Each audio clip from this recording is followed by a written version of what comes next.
नमस्कार. राधेश्याम गोसेवाधाम टाकवण्यामध्ये आपलं सर्वांचं सहर्ष स्वागत. आज आपण या ठिकाणी गोमय सुगंधी धूपकांडी कशा पद्धतीनं तयार करायची ते आपण शिकणार आहोत. तर त्यासाठी आपण सर्वप्रथम या ठिकाणी सर्व साहित्य घेतलेलं आहे ते तुम्हाला सांगतो. या ठिकाणी आपण ही गोमय पावडर घेतलेली आहे 250 ग्रॅम. त्याचप्रमाणे या ठिकाणी आपण धुपासाठी सुगंधी प्रीमिक्स घेतलेला आहे. या प्रीमिक्समध्ये 10 प्रकारच्या सुगंधी वनस्पतींचा आपण या ठिकाणी वापर केलेला आहे. त्याच्यामध्ये चंदन आहे, वेकंड आहे, नागरमोथा आहे, त्याचप्रमाणे इतर काष्ठौषधी आणि भीमसेनी कापूर अशा सर्व सुगंधी वनस्पतींचा या ठिकाणी आपण प्रीमिक्स म्हणून वापर केलेला आहे. आणि आता या प्रीमिक्समध्ये आपण ही जी गोमय पावडर आहे ती गोमय पावडर आपण या ठिकाणी आता आपण मिक्स करणार आहोत.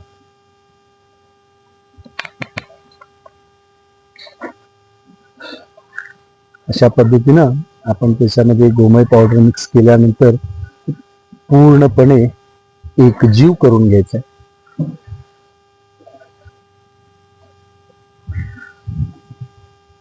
त्याच्यामध्ये ज्या काही शेण पावडर किंवा इतर दशांग धुपामध्ये असणाऱ्या ज्या गाठी वगैरे आहेत या गाठी आपण आपल्या हाताने पूर्णपणे फोडून घ्यायचे आहेत.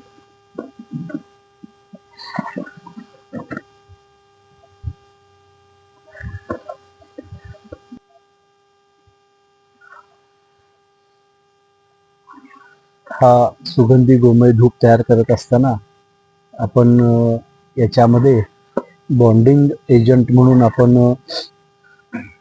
या ठिकाणी मैदा लकडी नावाची एक वनस्पती असते त्या वनस्पतीचा आपण या ठिकाणी वापर केलेला आहे. त्याचप्रमाणे तूप, अक्षता या सर्व नैसर्गिक घटकांचा आपण या ठिकाणी वापर केलेला आहे. आणि आता आपलं हे पूर्णपणे प्रीमिक्स तयार झालेलं आहे. आणि आता या तयार झालेल्या प्रीमिक्समध्ये आपण आता लागेल त्या प्रमाणामध्ये थोड्या प्रमाणामध्ये आपण त्याच्यामध्ये आपण पाणी मिक्स करून आता आपण ते मळून घ्यायचं आहे. इथं आपण पहिल्यांदा थोडं पाणी घालतोय जेणेकरून ज्यादा पाणी झालं तर हे सर्व केलेलं साहित्य जे आहे ते पातळ होऊन आपला धूप तयार होणार नाही. म्हणून आपण लागेल त्या पद्धतीनं थोडं त्याच्यामध्ये आपण पाणी मिक्स करत जायचं.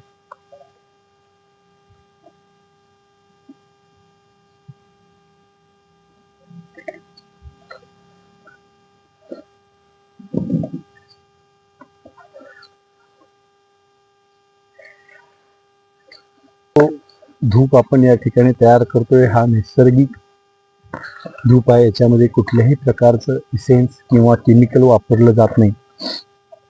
आपल्या हिंदू धर्मशास्त्रामध्ये पूजेच्या वेळी धूप वापरण्यासाठी सांगितलेलं आहे. आणि हा धूप आपण गाईच्या गव्यापासून या ठिकाणी तयार करतोय. कारण उदबत्तीमध्ये बांबूची काडी वापरलेली असते आणि हा जो बांबू आहे त्या बांबूपासून जो विषारी वायू तयार होतो हा वायू आपल्या हृदयावरती परिणाम करत असतो. म्हणून आपण उदबत्तीच्या ऐवजी धूप वापरायचं. आणि या धूपामध्ये आपण कुठल्याही प्रकारचा बांबू किंवा इतर हानिकारक वस्तू नसल्यामुळे घरामधील जे वातावरण आहे ते वातावरण शुद्ध होण्यासाठी मदत होते. त्याचप्रमाणे आपल्या आजूबाजूला ऑक्सिजनचं प्रमाण चांगल्या पद्धतीने वाढतं, पॉझिटिव्ह एनर्जी वाढण्यासाठी मदत होते. आणि विशेष म्हणजे धूप जळल्यानंतर जी राख वगैरे तयार होते ती राख आपण आपल्या बागेतल्या झाडांना किंवा तुळशीमध्ये आपण वापरू शकतो. तर आता या ठिकाणी आपलं हे प्रीमिक्स सर्व मळून तयार झालेलं आहे. आणि आता आपण त्याचं 2 ते 3 वेळा धूप ह्याच्यातून काढल्यानंतर चौथ्यांदा पुन्हा एकदा आपल्याला तेल लावून घ्यायला लागेल जेणेकरून धूप व्यवस्थित निघेल.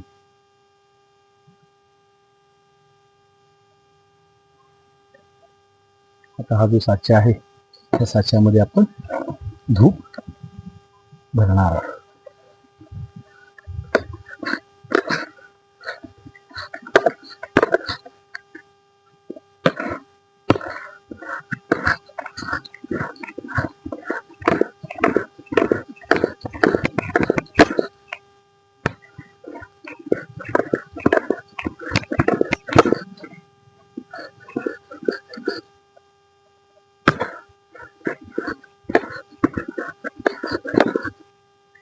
साचा असं पूर्ण या ठिकाणी आपण भरून घेतलेलं आहे आणि जादा झालेलं जे साहित्य आहे ते आपण या ठिकाणी काढून टाकायचं आहे.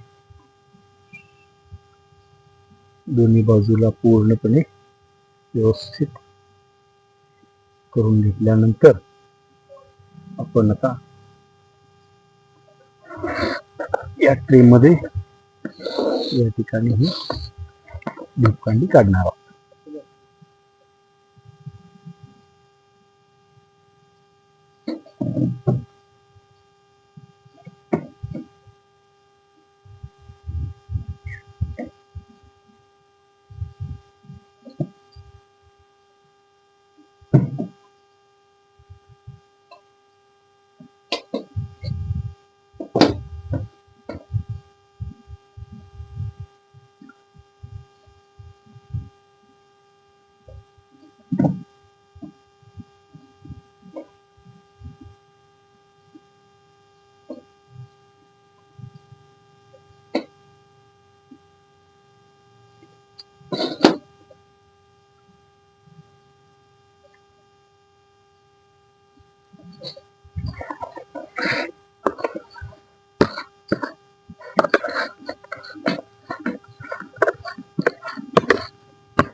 आणि हा धूप तयार झाल्यानंतर विक्रीसाठी उपलब्ध आहे.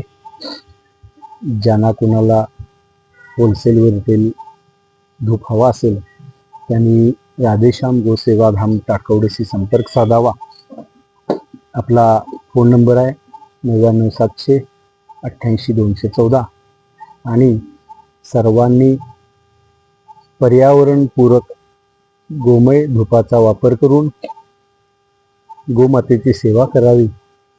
गाईला आपल्याकडून दान नाही तर योगदानाची अपेक्षा आहे.